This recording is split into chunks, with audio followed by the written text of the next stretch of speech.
Bien-aimés, frères et sœurs, bonjour, bonsoir. Et voici, ce soir, pour notre 19e vidéo, je vais continuer toujours dans la série des messages concernant les doctrines, les croyances.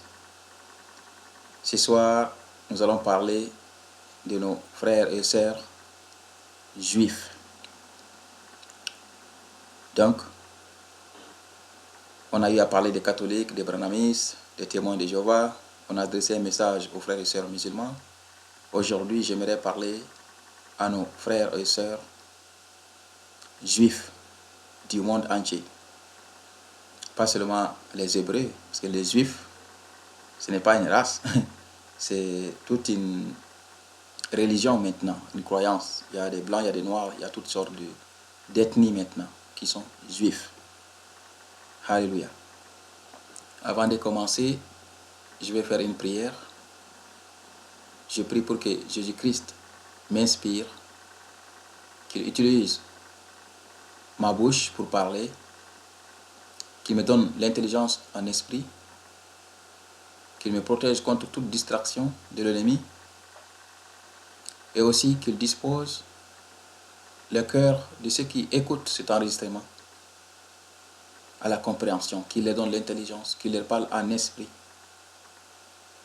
Au nom de Jésus-Christ. Amen. Alors, mes frères et mes sœurs, ce soir, on va parler des Juifs. Si vous êtes Juif, si vous êtes d'une manière ou d'une autre concerné par la croyance juive, ce soir, je m'adresse à vous.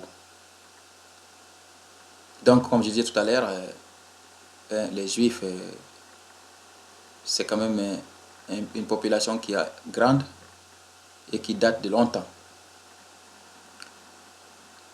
Et à la différence des chrétiens, les Juifs sont encore avec l'ancienne alliance. Ils sont encore avec l'Ancien Testament. Ils ne reconnaissent pas le Nouveau Testament, puisqu'ils ne reconnaissent pas le Seigneur Jésus-Christ qui est venu. Pour eux, Jésus n'est pas encore venu. Ça, c'est une faute grave, c'est une erreur. On va les voir au fur et à mesure qu'ils avancent. Je vais vous donner des preuves concrètes que Jésus est déjà venu il y a longtemps.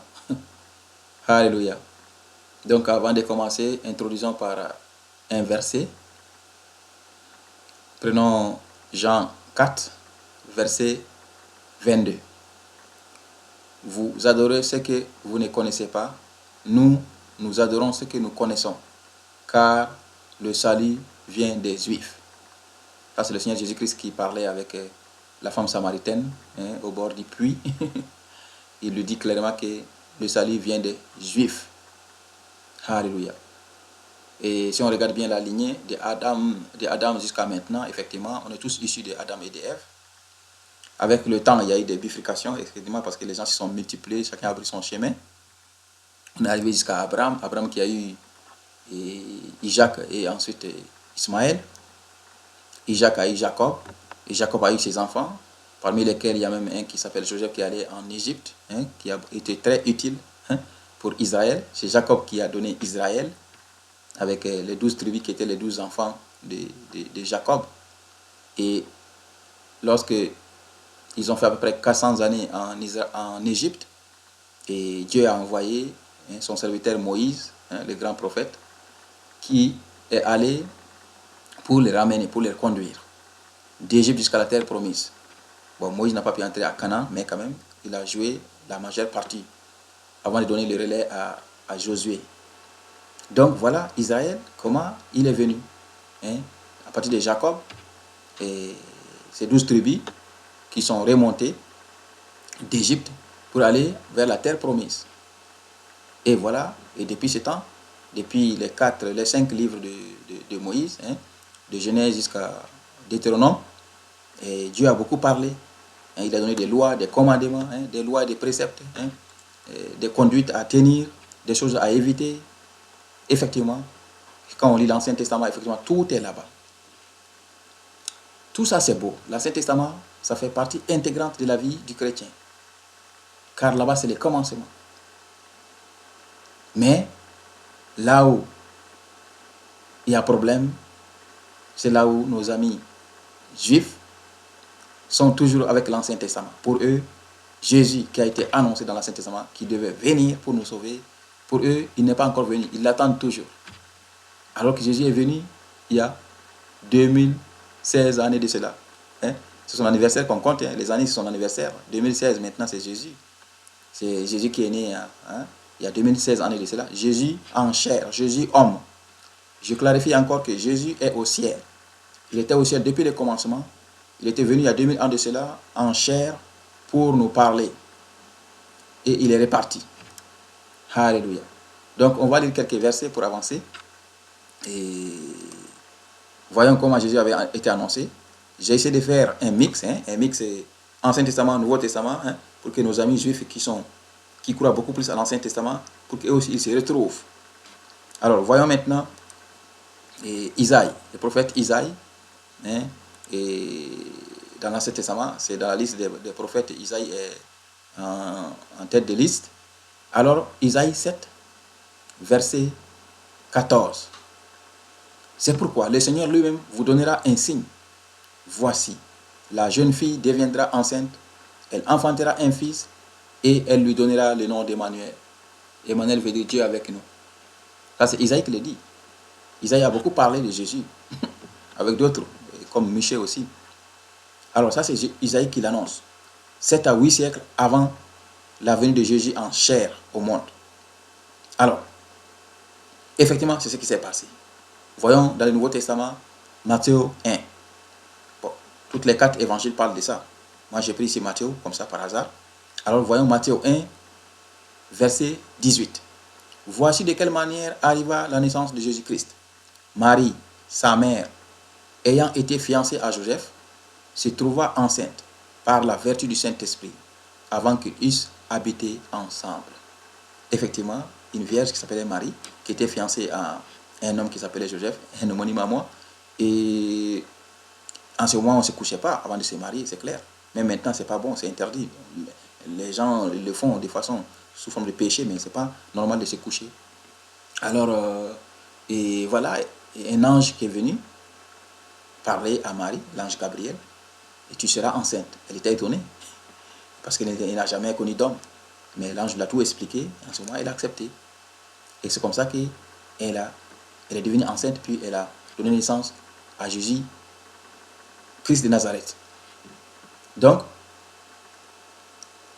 encore toujours dans le même sens, et un autre prophète, Michée, qui a même prophétisé comment Jésus, dans quelle ville il allait venir. Dans quelle ville Jésus allait naître. Dans l'Ancien Testament, voyons Michée. Michée 5, versets 1 et 2. Et toi, Bethléem Ephrata, petite entre les meilleurs de Juda, les milliers de Juda, de toi sortira pour moi celui qui dominera sur Israël, et dont l'origine remonte au temps ancien, au jour de l'éternité. C'est pourquoi il les livrera jusqu'au temps où enfantera celle qui doit enfanter. Et le reste de ses frères reviendra auprès des enfants d'Israël. Ça, c'est Michée qui prophétise comme ça. Il parle, comme je vous ai dit, le prophète, c'est le messager, c'est le porte-parole de Dieu. Il parle de façon inspirée. C'est des paroles qui ne viennent pas de lui, qui viennent du ciel. Et voyons ensemble maintenant comment ça s'est passé exactement. Nouveau Testament. Luc 2, versets 4, 5, 6, 7. Joseph aussi monta de la Galilée, de la ville de Nazareth, pour se rendre en Judée, dans la ville de David, appelée Bethléem, parce qu'il était de la maison et de la famille de David, afin de se faire inscrire avec Marie, sa fiancée, qui était enceinte. Pendant qu'il était là, le temps où Marie devait accoucher arriva, et elle enfanta son fils premier-né. Elle l'émaillota et le coucha dans une crèche, parce qu'il n'y avait pas de place pour eux dans l'hôtellerie. Alléluia. Donc c'est à Bethléem. Il fallait aller faire le recensement. Et on devait compter le nombre de populations. Et Joseph et Marie sont partis là-bas. Et c'est là-bas que Marie a accouché, comme ça a été prédit par Michée des siècles auparavant. Alléluia. Donc, il y a beaucoup de cas comme ça où les choses ont été dites dans l'Ancien Testament et se sont réalisés dans le Nouveau Testament. Effectivement, le Nouveau Testament, c'est l'accomplissement de l'Ancien Testament. Le Nouveau Testament ne contredit pas l'Ancien Testament. Il n'abolit pas l'Ancien Testament. C'est l'accomplissement. Il se complète. Les deux testaments sont liés. C'est vrai qu'il y a certaines choses que Dieu ne fait plus dans l'Ancien Testament, comme le sacrifice d'animaux, des choses comme ça, mais il n'y a rien dans le Nouveau Testament qui contredit l'Ancien Testament. Il se complète. Alléluia.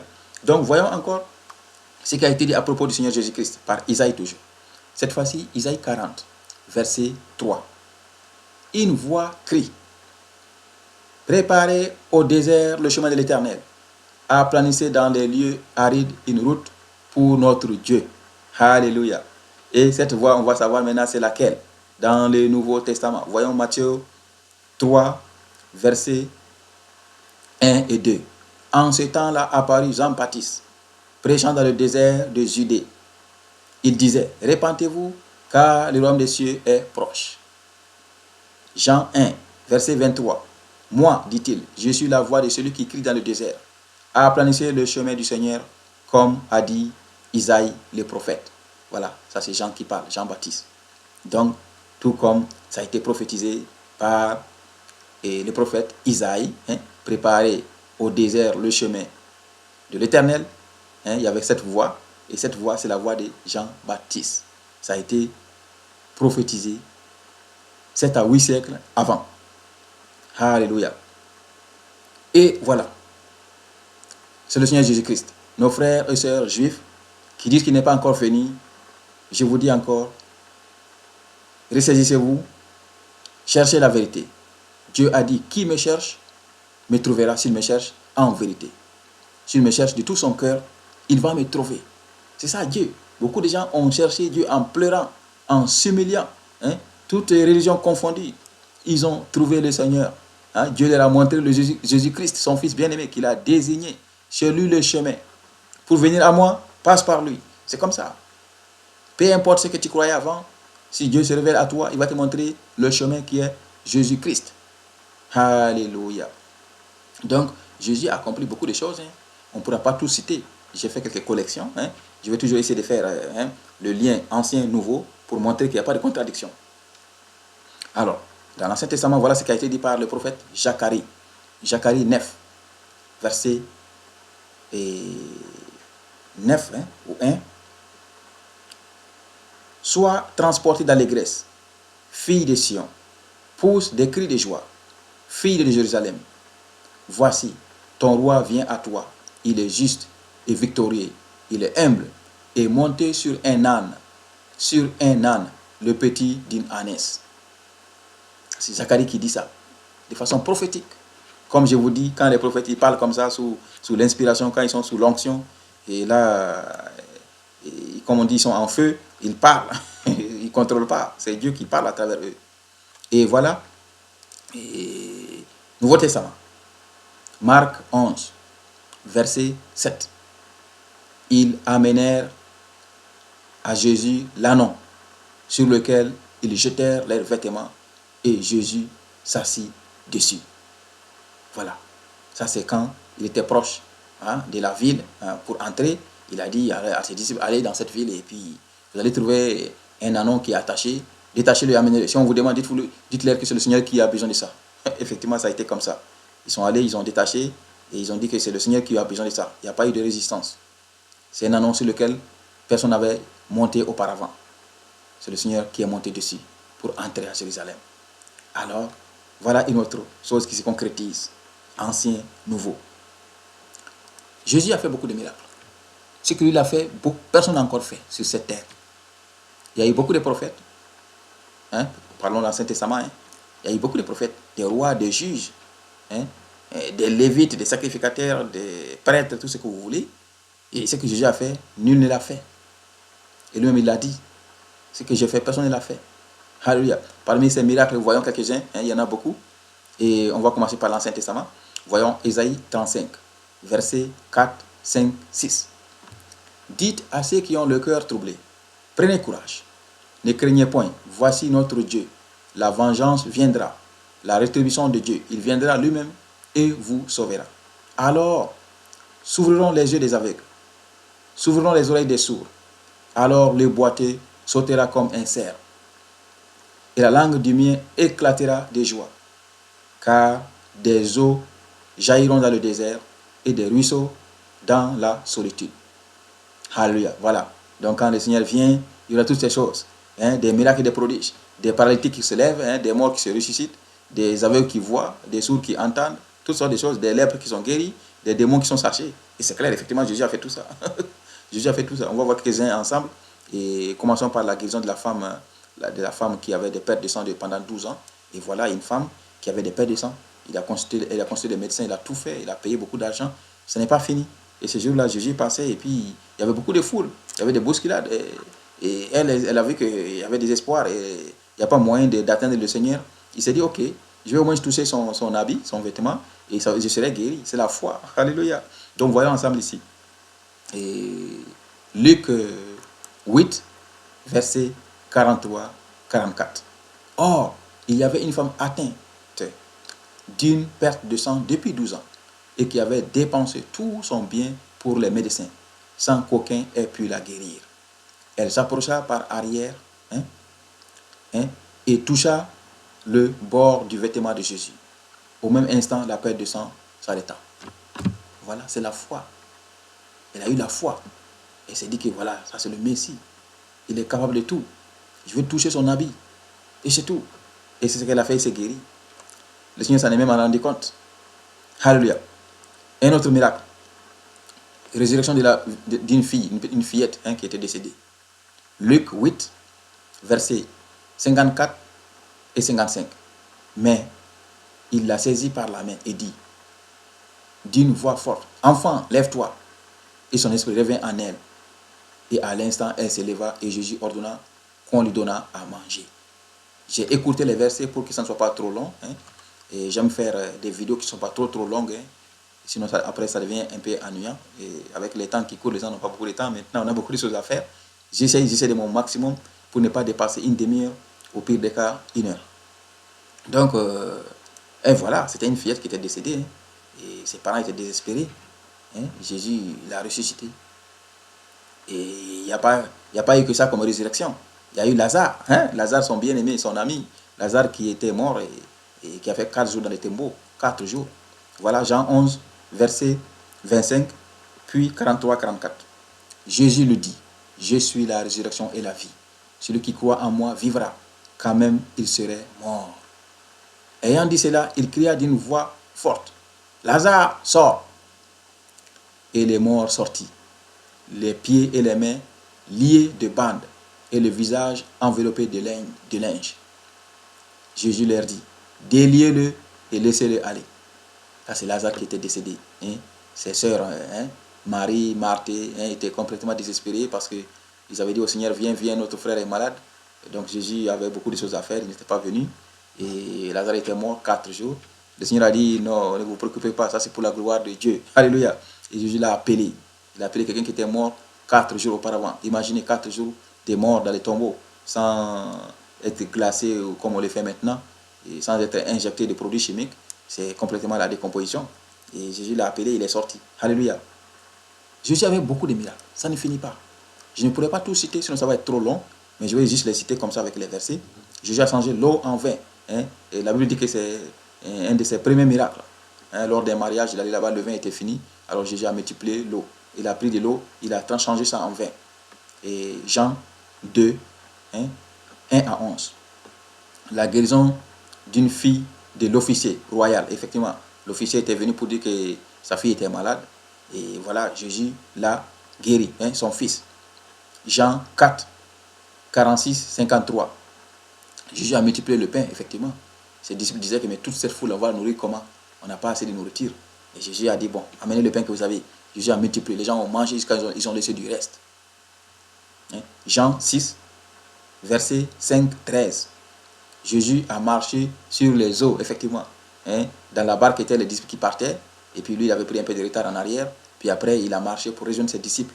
Il avait même donné la possibilité à Pierre de faire la même chose. Sauf que Pierre, après, a douté, puis il est tombé dans l'eau. Le Seigneur a fait ça. C'est Jean 6, verset 17, 21. Jésus a guéri un aveugle qui est né comme ça. Il était aveugle, il est né comme ça. Il a entendu que le Seigneur passait, le Jésus passait, le Sauveur passait. Il criait. Les gens ont tout fait pour de l'étouffer, pour l'empêcher de parler. Il a insisté par la foi. Et finalement, le Seigneur s'est arrêté. Il a dit, bon, sois guéri. Jésus a calmé la tempête, effectivement, dans la pirogue. Et l'eau était complètement bouleversée. Il y avait la tempête. Et les autres pensaient qu'il allait se naufrager. Le Seigneur, il dormait calmement. Il n'avait pas peur. Et quand on l'a réveillé, effectivement, il a calmé la tempête. Et beaucoup de miracles comme ça, effectivement, c'est normal. C'est un Dieu. Il y avait un Dieu parmi nous, en chair. Jésus-Christ était homme et Dieu à la fois. Il avait l'esprit dans sa plénitude en lui. Il avait tous les pouvoirs. Effectivement, Dieu a dit, ceci est mon fils, en qui j'ai mis toute mon affection. Donc, Dieu l'a oint. Il a fait descendre l'onction sur lui au complet, sans réserve. Alléluia. Donc, vous voyez, et beaucoup de gens étaient étonnés de ce qu'il faisait. Voyons quelques passages ici.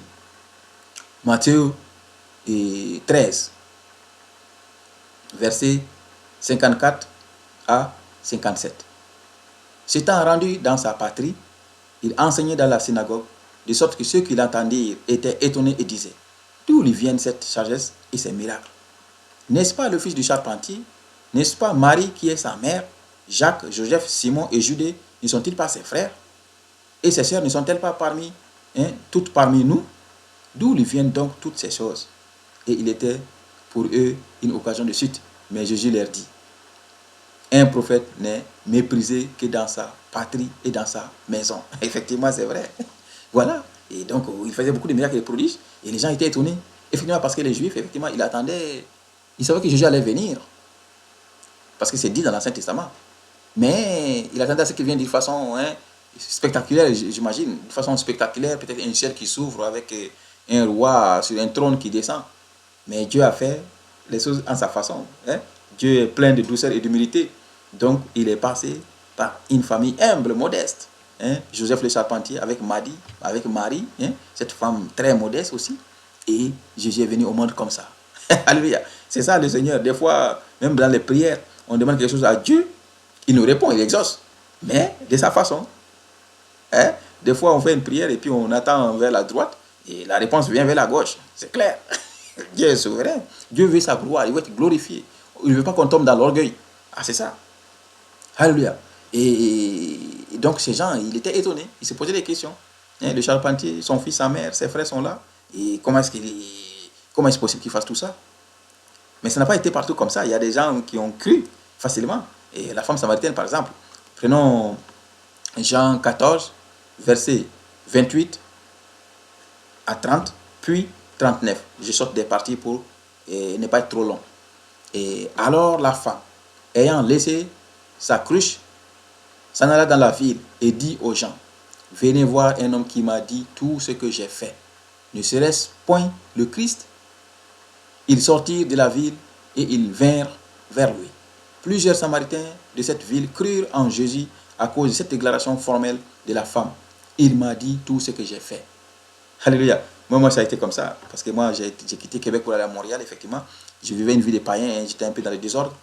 Et même si à l'enfance, j'étais chrétien, mais après, je m'étais égaré. Effectivement, je me suis repenti rapidement parce qu'on a prophétisé. On a prophétisé ma vie. C'est ça. Donc la femme samaritaine, effectivement, Jésus a dit toute sa vie. Jésus a dit que tu avais beaucoup de maris, tu as eu beaucoup d'hommes dans ta vie. Et aucun d'eux n'est ton mari. Et là, elle était étonnée. Et elle est allée rapidement dans son village là-bas pour raconter ça aux gens. Et les gens ont cru.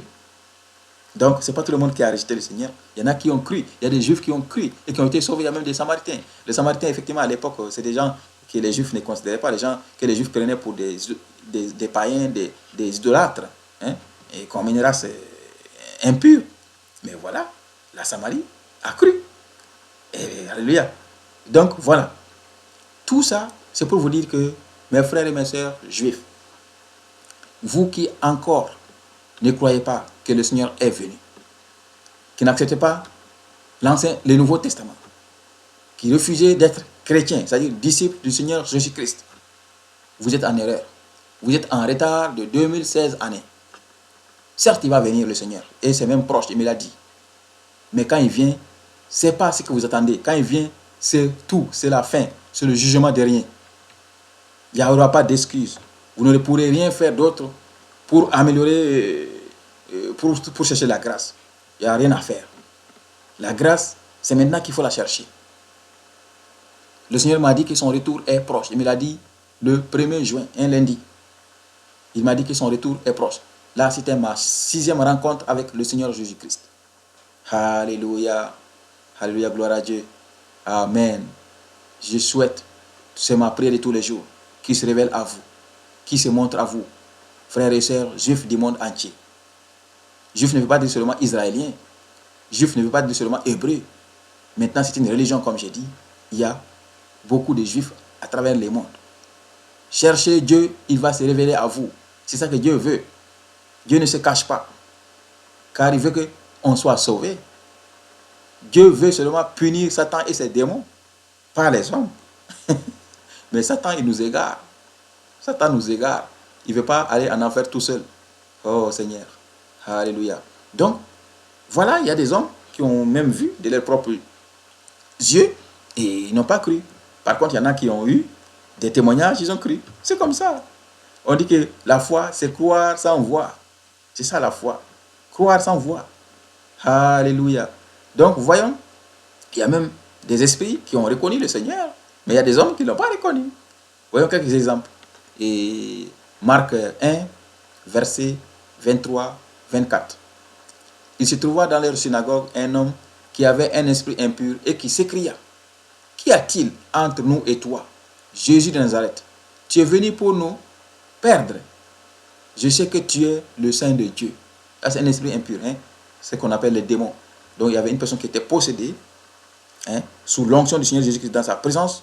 Parce que quand l'onction est là, quand le Saint-Esprit est là, les démons sont troublés, ils ne résistent pas. En vous voyant seulement, ils sont perturbés. C'est ce qui est arrivé. Donc, le démon s'est manifesté dans une personne et il parle avec la bouche de la personne. C'est comme ça.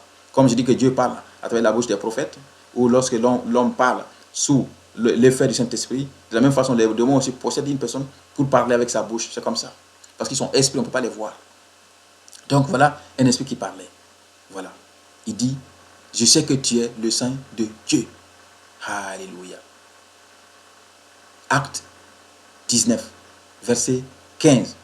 L'esprit malin leur répondit: Je connais Jésus et je sais qui est Paul, mais vous, qui êtes-vous? Ça, c'était des jeunes dans leur folie qui essayaient de faire des délivrances, hein, sans avoir l'onction, les dons de ça. Et voilà, un esprit les a parlé comme ça, il les a humiliés en public. Et voilà. Et ils ont même été, je pense, tabassés là-bas, hein, déchiré les habits, ils ont fui. Et l'esprit leur a dit clairement que voilà, je connais Jésus, je connais Paul, l'apôtre Paul, mais vous ne vous connaissez pas. Ça, c'est un esprit, un démon qui parle comme ça, à travers la bouche d'une personne qui est possédée. Alléluia. Luc 10, versets 17 à 19. Les 70 révèrent avec joie, disant: Seigneur, les démons même nous sont soumis en ton nom. Jésus leur répondit: Je voyais Satan tomber du ciel comme un éclair. Voici, je vous ai donné le pouvoir de marcher sur les serpents et les scorpions et sur toute la puissance de l'ennemi. Et rien ne pourra vous nuire. Alléluia. Voilà. Donc les disciples étaient très contents quand ils partaient et ils prêchaient l'évangile. Effectivement, les démons, ils ne supportent pas ça, Satan, ils fuient ça. Et les esprits se manifestaient. Effectivement. Donc voilà. Le nom de Jésus, comme je vous ai dit, le nom de Jésus, les esprits impurs, ils ne résistent pas, ils ont peur de ça. On chasse les démons au nom de Jésus. On chasse les maladies au nom de Jésus. La lèpre, toutes sortes de choses. On ressuscite des morts au nom de Jésus. Alléluia. Son nom est puissant, c'est la vie. Donc voilà. Comme je vous dis, Jésus existait avant de venir au monde. Jésus est au ciel même maintenant. Il apparaît, il vient, il nous sauve. Alléluia. Je vais vous donner des témoignages avant de terminer. Je vais vous donner mes témoignages personnels. J'aime faire ça. J'aime donner les choses concrètes qui vont encourager, qui vont vous motiver, qui vont vous exhorter. Alléluia. Donc, effectivement, avec tout ça, hein, même des démons qui reconnaissent le Seigneur, hein, le Seigneur était venu, effectivement, il avait libéré un monsieur qui était possédé de plusieurs démons. Ils sont sortis, ils sont entrés dans des porcins, les porcs, qui se sont finalement jetés, noyés dans l'eau. Alléluia. Et il n'y a pas d'excuse, parce que Jésus a fait tout ça. Hein? Tout comme ça a été prophétisé dans l'Ancien Testament, ça s'est réalisé comme ça dans le Nouveau Testament. Il a fait tout ce qui a été dit sur lui. Alors, pourquoi refuser de suivre le Seigneur? Parce qu'on voulait qu'il vienne d'une façon et il n'est pas venu de cette façon. Dieu est souverain, il est libre, il fait ce qu'il veut. Dieu est souverain, mes amis. Il répond. L'important est que Dieu exauce nos prières. Maintenant, comment il exauce? Il est souverain. Hein? C'est ça. Alléluia. Donc, voyons. Effectivement, il est venu, toujours dans les choses qui ont été dites dans l'Ancien Testament. Il a été maltraité, on l'a crucifié, puis il est ressuscité. Tout ça a été prédit. Si vous lisez le livre d'Ésaïe, hein, et à peu près 66 chapitres, je pense, si vous lisez Ésaïe, vous allez voir tout ça. Il a beaucoup prophétisé sur le Seigneur Jésus-Christ. Et voilà. Et lisons Ésaïe 53, versets 6 et 7. Nous étions tous errants comme des brebis. Chacun suivait sa propre voie. Et l'Éternel a fait retomber sur lui l'iniquité de nous tous. Il a été maltraité et opprimé. Et il n'a point ouvert la bouche, semblable à un agneau qu'on mène à la boucherie, à une brebis muette devant ceux qui l'attendent. Il n'a point ouvert la bouche. Et Isaïe qui dit ça, c'est à 8 siècles avant. Et c'est ce qui s'est passé à Golgotha. On est venu, on a pris Jésus, on l'a amené à Golgotha, hein, et on l'a crucifié là-bas. Il n'a pas fait résistance. Il pouvait le faire. Il suffisait que Jésus lève son doigt et puis tout le monde tombe. Il ne l'a pas fait. Il sait pourquoi il était venu. Il était fier. Il sait très bien qu'il était venu pour sauver le monde. Il devait se sacrifier. Il le sait déjà. Et ça a été dit là, il y a longtemps. Voilà. On dit qu'il n'a rien dit. Comme un agneau qu'on a mené à la boucherie. Effectivement, il a été mien. Il ne parlait pas. À part encourager un peu ses disciples et les femmes qui pleuraient. Alléluia. Un autre passage. Psaume 69, verset 22. Ils mettent du fil dans ma nourriture. Et pour apaiser ma soif, ils m'abreuvent de vinaigre. Ça, c'est le roi David, hein, qui avait aussi l'onction prophétique. Il était roi, il était prophète. Alléluia. Il prophétisait comme ça. Celui qui a écrit les psaumes, la majeure partie. Alléluia. Et voilà. Il m'abreuve de vinaigre. Voyons maintenant Jean 19, versets 29 et 30. Il y avait là un vase plein de vinaigre. Les soldats en remplirent une éponge et, l'ayant fixé à une branche d'hysope, ils l'approchèrent de sa bouche. Quand Jésus eut pris le vinaigre, il dit, tout est accompli. Et baissant la tête, il rendit l'esprit. C'est ça. Effectivement, hein, c'est la croix, hein, des calvaires, effectivement, et on a donné du vinaigre à boire. Et voilà. C'est comme ça que Jésus est parti. Il a rendu l'âme, hein, avant même le délai qu'il fallait. Et qu'est-ce qu'on dit encore? Ancien Testament. Psaume 22, verset 19. Il se partage mes vêtements. Il tire au sort ma tunique. Nouveau Testament, Jean 19, versets 23 et 24. Les soldats, après avoir crucifié Jésus, prirent ses vêtements et ils en firent 4 parts, une part pour chaque soldat. Ils prirent aussi sa tunique, qui était sans couture, d'un seul tissu depuis le haut jusqu'en bas. Et ils dirent entre eux, ne la déchirons pas, mais tirons au sort à qui elle sera. Cela arriva afin que s'accomplisse cette parole de l'Écriture. Ils se sont partagés mes vêtements et ils ont tiré au sort ma tunique. Voilà ce que firent les soldats. Voilà, même le passage même le dit. Le passage même fait référence au psaume 22. Hein? C'est ça. Donc, Jésus a été crucifié comme ça. Mais il n'est pas resté là. On est allé, il y a un certain Joseph qui l'a pris, il est allé le mettre dans le sépulcre qui n'avait pas été utilisé. Mais lui-même, il avait dit, 3 jours après, je vais me lever. Hein? L'homme, le Fils de Dieu sera crucifié, sera livré dans la main des païens, effectivement, mais il sera ressuscité le 3e jour. Et c'est ce qui fut. C'est ce qui a été. Effectivement, voilà. 1 Corinthiens 15, Nouveau Testament, versets 3 à 8. Je vous ai enseigné avant tout, comme je l'avais aussi reçu, que Christ est mort pour nos péchés, selon les Écritures, qu'il a été enseveli, et qu'il a ressuscité le 3e jour selon les Écritures. Et qu'il est apparu à Cépha, puis aux 12. Ensuite, il est apparu à plus de 500 frères à la fois, dont la plupart sont encore vivants et dont quelques-uns sont morts. Ensuite, il est apparu à Jacques, puis à tous les apôtres. Après eux, il m'est aussi apparu à moi comme à l'avorton. Ça, c'est l'apôtre Paul qui parle. Effectivement, quand il dit les Écritures, il se réfère à l'Ancien Testament. C'est ça. Alléluia. Donc, il a vu Jésus. Il y a plus de 500 personnes qui l'ont vu. Et les apôtres l'ont vu. Et Cépha, bon, quand il dit Cépha, c'est Pierre, c'est l'apôtre Pierre. Et il a dit que lui-même, il l'a vu. Et moi qui vous parle, moi, Joseph, qui suis là ici, j'ai vu le Seigneur ici. Ici, à Québec, au Canada. Ici, dans ma chambre. Je suis assis dans cette maison-là. Le Seigneur m'a apparu pour la première fois en décembre 2014. Le 19 décembre. J'ai vu le Seigneur ici. Alléluia. Donc Jésus est là. Jésus est vivant. Il est ressuscité. Il a vaincu la mort. Il a fait tout ça pour nous. Il a jugé et condamné Satan. Satan, le prince de ce monde qui se croyait tout permis. Jésus est venu. Jésus l'a dribblé. Jésus l'a piégé. Satan est désarmé. Alléluia. Nous, Jésus nous donne le pouvoir sur Satan et ses démons. Quand on est en Jésus, on est vraiment chrétien, on a la foi, Satan et ses démons nous fuient. Ils n'ont aucun pouvoir sur nous. Alléluia. Donc, c'est ça. Mes frères et mes sœurs juifs, j'ai le cœur attristé de voir encore qu'il y a beaucoup de gens qui sont encore juifs.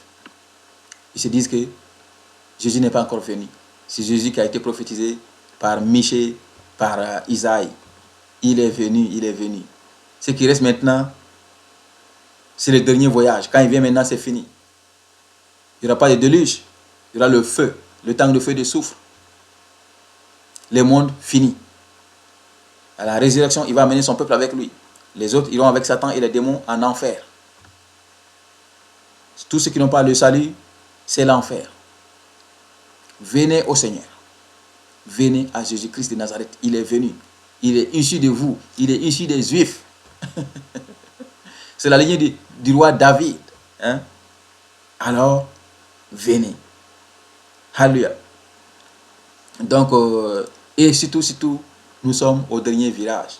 Comme je vous ai dit, le Seigneur m'a dit que son retour est proche. Il ne m'a pas donné de date. Je n'ai pas une date fixe. Si je vous dis ça, je mens. Et la Bible même a dit qu'on ne connaît pas la date. Ça, c'est une surprise. Mais son retour est proche. Cela veut dire qu'on ne va plus attendre des centaines et des centaines d'années. Ça, c'est fini. La longue attente est finie. Le Seigneur est à la porte. Alléluia. Lisons quelques versets. Et Joël 2, versets 28 et 29. Après cela, je répandrai mon esprit sur toute chair. Vos fils et vos filles prophétiseront. Vos vieillards auront des songes et vos jeunes gens des visions. Même sur les serviteurs et sur les servantes, dans ces jours-là, je répandrai mon esprit. Il parle des derniers jours. Hein? Les derniers jours, il y aura beaucoup de visions, des songes, hein? La prophétie. Filles et garçons vont prophétiser. C'est ça qu'il dit. Et c'est ce qui se passe. Il y a des prophètes. Donc ceux qui disent que les prophètes sont finis, détrompez-vous. Les prophètes ne sont pas finis. Il y a des prophètes encore. Sans prophète, comment est-ce qu'on saura ce qui se passe au ciel? Sans prophète, comment est-ce qu'on va entendre la voix de Dieu? Dieu, il nous parle, c'est vrai. Il parle à tout disciple. Hein? Ça, c'est vrai. Mais la prophétie, c'est différent. Et Dieu est vivant. Dieu a dit qu'il ne fait rien sans aviser son peuple à travers ses serviteurs, les prophètes. Il ne fait rien en surprise. Il m'a dit que son retour est proche. Et c'est ça. Préparez-vous. Alléluia. Voyons encore verset Matthieu 24, verset 6 à 14. Alléluia. Vous entendrez parler de guerre et de bruit de guerre. Gardez-vous d'être troublés, car il faut que ces choses arrivent. Mais ce ne sera pas encore la fin. Une nation se lèvera contre une nation, un royaume contre un royaume. Il y aura en divers lieux des famines et des tremblements de terre. Tout cela ne sera que le commencement des douleurs. Alors on vous livrera au tourment, et l'on vous fera mourir, et vous serez haïs de toutes les nations à cause de mon nom. Alors aussi plusieurs succomberont, et ils se trahiront, se haïront les uns les autres. Plusieurs faux prophètes s'élèveront, et ils séduiront beaucoup de gens. Et parce que l'iniquité se sera accrue, la charité du plus grand nombre se refroidira. se refroidira. Mais celui qui persévérera jusqu'à la fin sera sauvé. Cette bonne nouvelle du royaume sera prêchée dans le monde entier pour servir de témoignage à toutes les nations. Alors viendra la fin. Si vous réfléchissez un peu, que vous regardez un peu les événements, ce qui se passe actuellement, vous allez voir que tout est là. Il y a 2000 ans de cela que le Seigneur nous disait ça. Parce que lui, il voit dans le futur, il est Dieu. Alléluia. Et il y a les guerres, les tremblements, toutes sortes de choses, les drames, les visions, les changes. Le Seigneur apparaît à beaucoup de gens. Il y a même des enfants qui voient le Seigneur. Même aujourd'hui, je vous parle aujourd'hui dimanche, 24 janvier, à l'église, la secrétaire est venue témoigner, elle a vu le Seigneur. Moi, j'étais même devant l'hôtel, j'étais à genoux. Je priais, je dis, Seigneur, on veut te voir, on veut t'entendre. Donc, après la louange, effectivement, quelqu'un est venu témoigner, il a vu le Seigneur. Ça m'a beaucoup encouragé. Alléluia. Et voilà. Mais qu'est-ce qui se passe? Quand il vient, nous, on n'a pas peur. On est plutôt content parce qu'on s'en va pour une vie meilleure. Parce que ce monde a été pollué par Satan depuis le temps de Ève et Adam. On s'en va pour une vie meilleure. Ceux qui n'ont pas de promesses, ils seront peut-être tristes. Mais nous, on n'a pas de peur. On sait que la promesse est là, le salut est là pour nous. Alléluia. Dieu nous aime. Notre Seigneur Jésus-Christ est là, il est notre sauveur. Il est le chemin pour aller au ciel. Il est avec nous. Donc pour nous, ce n'est pas une peur, c'est une joie. Si le monde finit aujourd'hui, c'est la joie. On s'en va pour une nouvelle vie, la vie meilleure. Alléluia, au ciel. Donc, moi, voilà ce que promet le Seigneur. Jean 14, versets 2 et 3. Il y a plusieurs demeures dans la maison de mon Père. Si cela n'était pas, je vous l'aurais dit. Je vais vous préparer une place. Et lorsque je m'en serai allé et que je vous aurai préparé une place, je reviendrai et je vous prendrai avec moi, afin que là où je suis, vous y soyez aussi. Alléluia. Ça, c'est le Seigneur qui nous dit ça. Alors moi, je vous invite, frères et sœurs, juifs du monde entier, que vous soyez en Israël ou ailleurs, vous qui êtes juifs, vous qui êtes encore dans la loi de Moïse, dans les livres de Moïse, vous qui ne croyez pas encore au Nouveau Testament, je vous dis tout de suite que vous êtes dans l'erreur. Répentez-vous, venez au Seigneur. C'est tout ce qu'il attend de vous. Alléluia. Lisons maintenant Matthieu 11, versets 27 à 30. Toutes choses m'ont été données par le Père, et personne ne connaît le Fils si ce n'est le Père. Personne non plus ne connaît le Père si ce n'est le Fils et celui à qui le Fils veut le révéler. Venez à moi, vous tous qui êtes fatigués et chargés, et je vous donnerai du repos.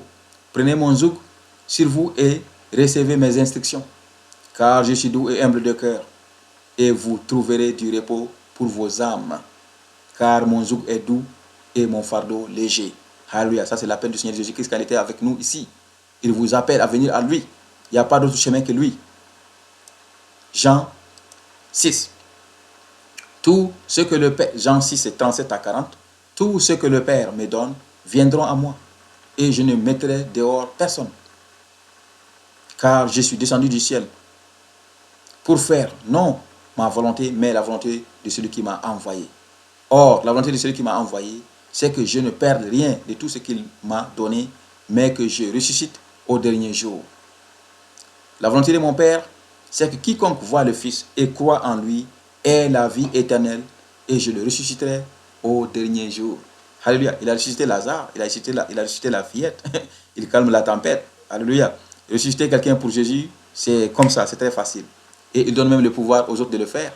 Si vous allez voir dans certains versets, il y en a où il dit, allez-y, faites de toutes les nations mes disciples, guérissez les malades, ressuscitez les morts.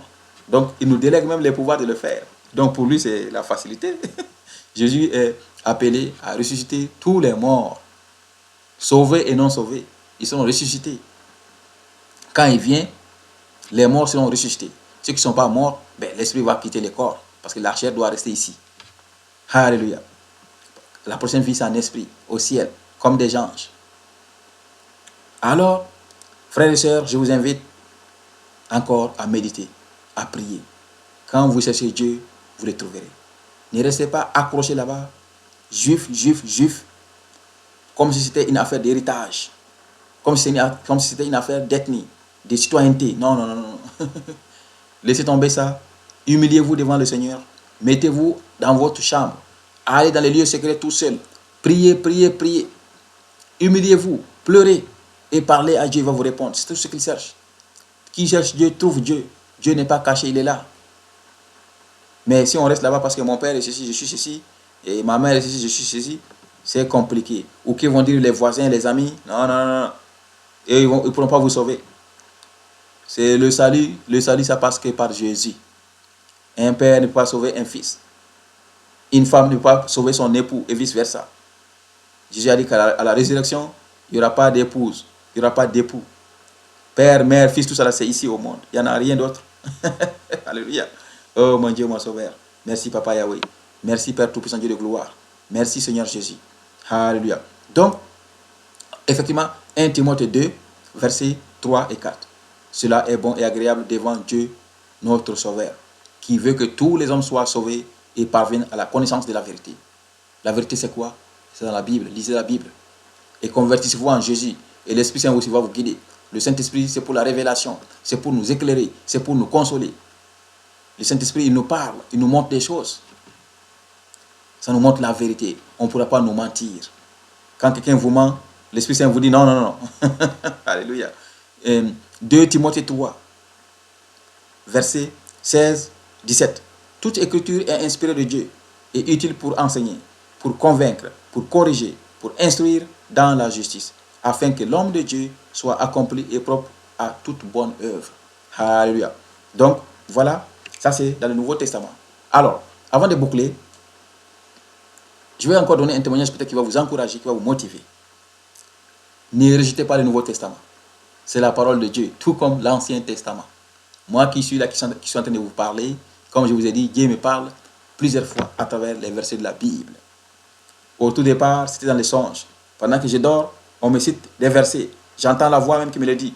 Un exemple, 1 Samuel 7, 17. Je fais le témoignage ici. Ça concerne quand j'avais fait une prière pour demander à Dieu, c'est quoi mon appel? Qu'est-ce que je dois faire pour toi, mon Dieu, mon Sauveur? Il m'a donné 1 Samuel 7, 17. Dans mon sommeil. À haute voix, j'entendais ça. Une fois, j'ai prié. Seigneur, est-ce que je dois créer une église? Il m'a donné 2 Rois 3. C'était pour me dire que non. Une fois, j'ai prié, Seigneur, donne-moi ceci, donne-moi cela, donne-moi ceci, donne-moi cela. Parce qu'il m'avait dit, demande tout ce que tu veux. Et il m'a donné Psaume 21. Le Seigneur m'a donné Isaïe 1, qui est un appel, comme il a appelé le prophète Isaïe dans la Bible. Donc ça, c'est l'Ancien Testament. Maintenant, voyons le Nouveau Testament. De la même manière qu'il m'a donné les versets bibliques de l'Ancien Testament, il m'a donné les versets bibliques du Nouveau Testament. Dans les songes, à haute voix, j'entends pendant que je dors. C'est des versets que je ne connaissais pas avant. Matthieu 7, 1. Ne juge point, sinon tu seras jugé, effectivement. Parce que j'avais critiqué quelqu'un et le Seigneur n'a pas aimé ça. Il m'a parlé à travers ce verset. Il m'a donné Luc 22. Il m'a donné Jean 13. Il m'a donné Jean 21. Il m'a donné Acte 8. Tout ça, c'est dans le Nouveau Testament. Donc, si ce n'était pas de Dieu, je n'allais pas recevoir ça dans les songes comme j'ai reçu les autres. Alléluia. Donc, voilà mes frères et mes sœurs. Je vous encourage à chercher le Seigneur. Priez, priez, priez. Il va se révéler à vous. C'est ça que le Seigneur veut. Alléluia. Et comme j'ai dit, j'ai rencontré le Seigneur 7 fois. En 2014, le 19 décembre, j'ai vu le Seigneur pour la première fois. Et après ça, dans 2015, je l'ai vu dans le mois de février, car il est venu me sauver, il est venu me délivrer d'une attaque très puissante. Il n'a pas envoyé Gabriel ou Michael, lui-même il est venu me délivrer. La troisième fois, je l'ai vu, il venait dans une nuée au ciel. Il venait et je le voyais au ciel, il venait. Plusieurs fois, il m'apparaît dans des circonstances dans lesquelles, suite à une prière, quand je fais une prière, pour me répondre, il me répond en image, en vision. Je vois le Seigneur. Il m'a répondu, il est venu, on est allé l'accueillir pour aller dans une église. C'était pour me montrer que cette église, il est là, c'est son église, je n'ai pas à craindre. Beaucoup d'exemples comme ça. Le Seigneur est vivant, mon frère, ma soeur, juif, juive. Jésus-Christ est déjà venu. S'il vient maintenant, c'est pour la fin. C'est fini. On ne peut pas préparer un salut. On ne peut pas chercher un salut. C'est tard. À moins que vous n'ayez le salut d'une autre façon. Je sais que les Juifs ont une promesse particulière, spéciale. Mais là, je ne suis pas sûr que tout le monde va en bénéficier. Je ne sais pas. Mais je vous invite maintenant à venir au Seigneur. Et même après m'avoir dit que son retour est proche, ça c'est le 1er juin 2015, en juillet, moi je suis à Québec, quand j'étais allé à quelques 200 et quelques kilomètres d'ici, une ville qui s'appelle Sherbrooke, à l'église, une femme âgée est venue témoigner. Elle a dit qu'elle a vu le Seigneur Jésus-Christ, qu'il a dit, je m'en viens bientôt, je reviens bientôt. Et ce matin, à l'église, la secrétaire de l'église, l'agente administrative de l'église a vu le Seigneur Jésus-Christ. Alléluia. Donc, c'est ça que j'avais pour vous comme message aujourd'hui. Mes frères et sœurs, moi je prie pour vous, pour qu'il se révèle à vous. C'est mon souhait. Je veux que tout le monde soit sauvé. Car l'enfer, c'est mauvais. Si vous lisez Apocalypse, vous allez voir. C'est mieux d'aller au paradis avec le Seigneur Jésus-Christ. Je vais continuer de prier pour vous. Vous aussi priez pour moi. Que le Seigneur vous bénisse au nom de Jésus-Christ, qui nous aime tous. Amen.